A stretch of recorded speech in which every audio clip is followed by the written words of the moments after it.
A medieval mecha game trailer?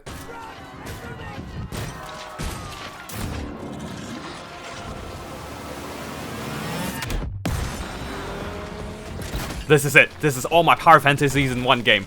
Mechas, knights, dragons, anime fighting moves. I need to share this. Hey everyone, Tactical Itch here. Usually I do tutorial Warhammer content, but today I really want to share with you guys this cool indie mecha game, which the concept really caught my eye and my mecha anime loving heart. This is Mecha Legends, where you pilot a knight-mecha to defeat dragons and other monsters. And today we're gonna check out the demo to get some dragon slaying action with our medieval mecha. Do keep in mind that the game is still in development and there are some rougher bits that are being worked on in the demo.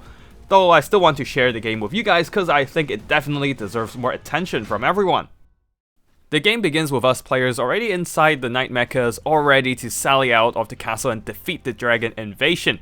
After practicing with the controls a bit, it's time to meet the enemies outside the gates and slay some dragons. We even have a friend.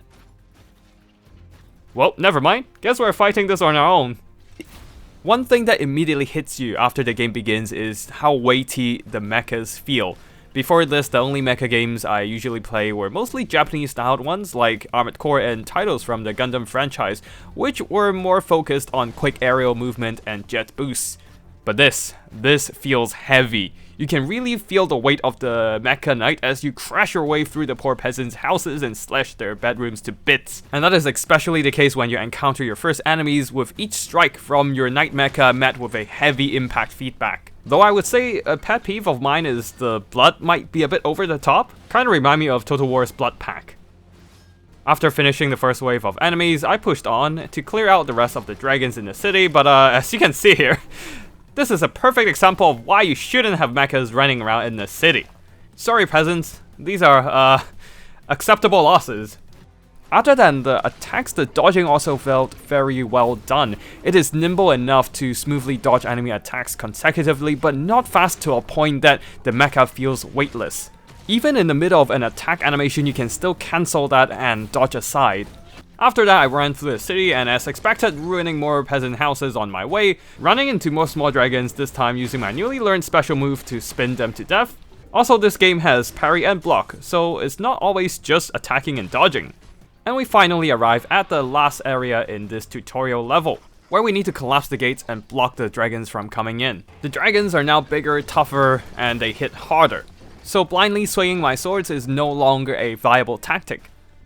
Luckily there's healing in the game, so I can just spend some mana and replenish the hit points of my mecha. That makes shutting down those gates pretty easy, and eventually I finish all the dragons as well. But of course, you can't call a level complete without a proper boss fight.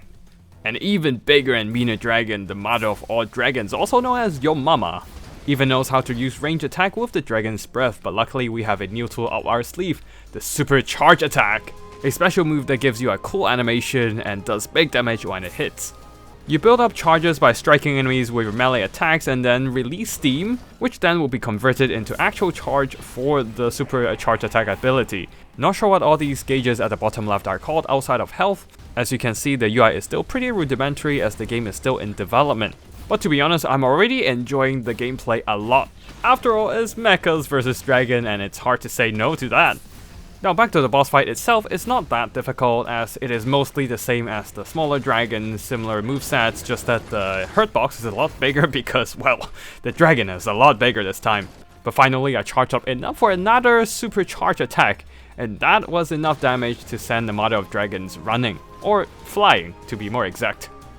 While that concludes the level, that's not the end of the demo just yet. There's a world map where you can encounter different events, like over here where we put out the fire of the blacksmith's shop and unlock access to upgrades.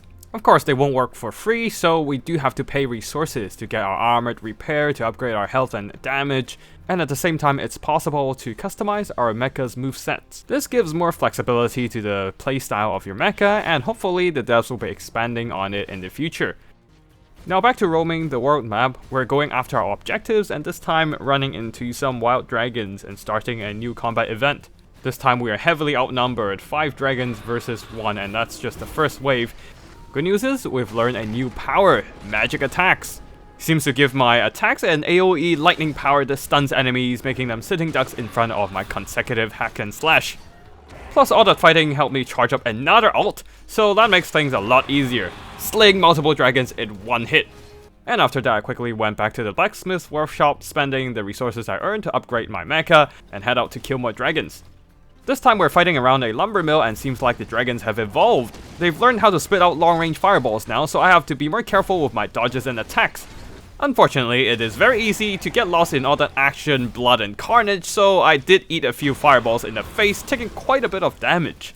Good thing my mecha is healing in the middle of combat to recover from all that damage and eventually wear down on that elite dragon, though the mecha itself is already quite beat up. So I thought, I should get some materials to repair my mecha. What could go wrong, right? Plot twist. Everything. I was just happily crushing some rocks thinking, that's gonna give me quite a bit of rock materials, right? And a wild boss appears! A chunky rock golem that we have to fight with lowered max health. I guess that's a good chance to practice my parry, get a few strikes in, and quickly bail out of there. Don't want to get too greedy here.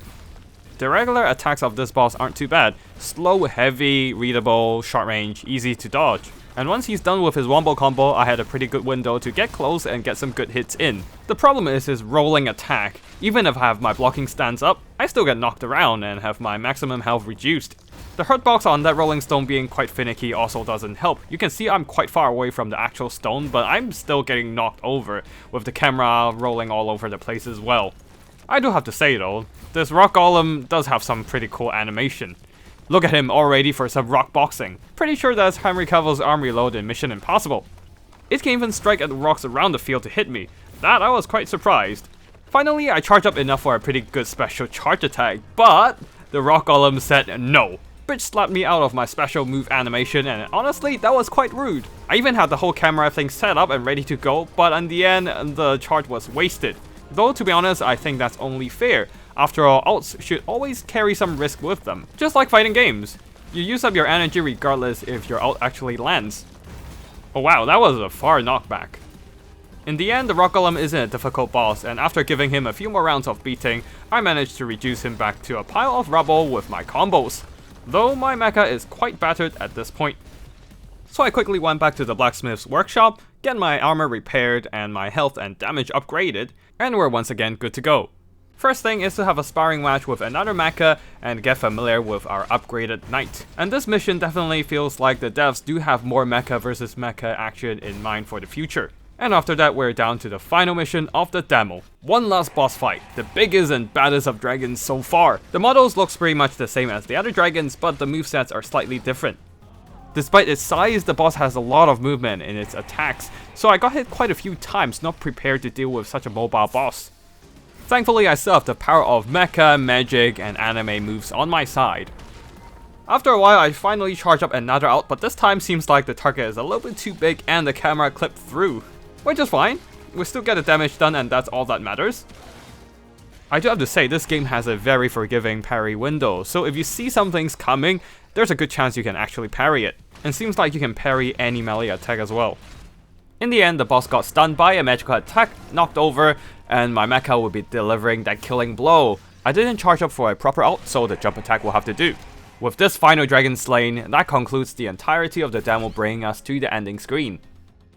Overall, I feel like Mecha Legends is a very promising project. The game's aesthetics is really on point with the stylized visuals and the amazing animation. The mecha has a great balance between feeling heavy while still being mobile and maneuverable enough to dodge and weave between the enemies. We can see that the devs have planned for the mecha to be customized. Currently, from what we're seeing, skins and movesets so far, looks like they already have models for other types of mechas, but I would love to see even more variety. For example, range attacks like cannons or even other types of magics. Though they are a small team of indie devs, and resources can be quite limited as a result, so I really hope they can receive more support in the future to get these elements in the game eventually. The same goes for the enemies, as we currently only have 3 types to fight. The dragons, a rock golem, and another mecha. Hopefully there will be more monsters we can fight as development goes on. And of course there are certain rough edges in the game that can be smoothened out. For example, I personally hate motion blur, so I hope the devs can add an option to turn it off. The game also have a very mini pause every time the mecha lands a hit to emphasize the impact, and I find that to be a really cool attention in the animation, but unfortunately that applies to houses as well, so every time when there's a lot of collisions, it looks like the game is stuttering, so hopefully the devs can get that fixed. Now the game is still in development, which is why the UI and the world map still looks quite rough. It can definitely use some art commissions to brush things up, but again, indie project in development, so more often than not, they are working with limited time and resources, and it's very understandable they want to refine the core parts of the game first before dealing with the visual aesthetic stuff. And I think so far the game has a very good basis, a very good skeleton with a great concept and great execution of the concept. I'm very much looking forward to more news from the game, and if you feel the same and want to support the devs, go on Steam now and wishlist Mecha Legends and try out the demo yourself. That's all for today. I hope you liked this video, and don't forget to give a like and subscribe to my channel for more gaming content. Thank you for watching, and I'll see you in the next one. Tacticallich signing out.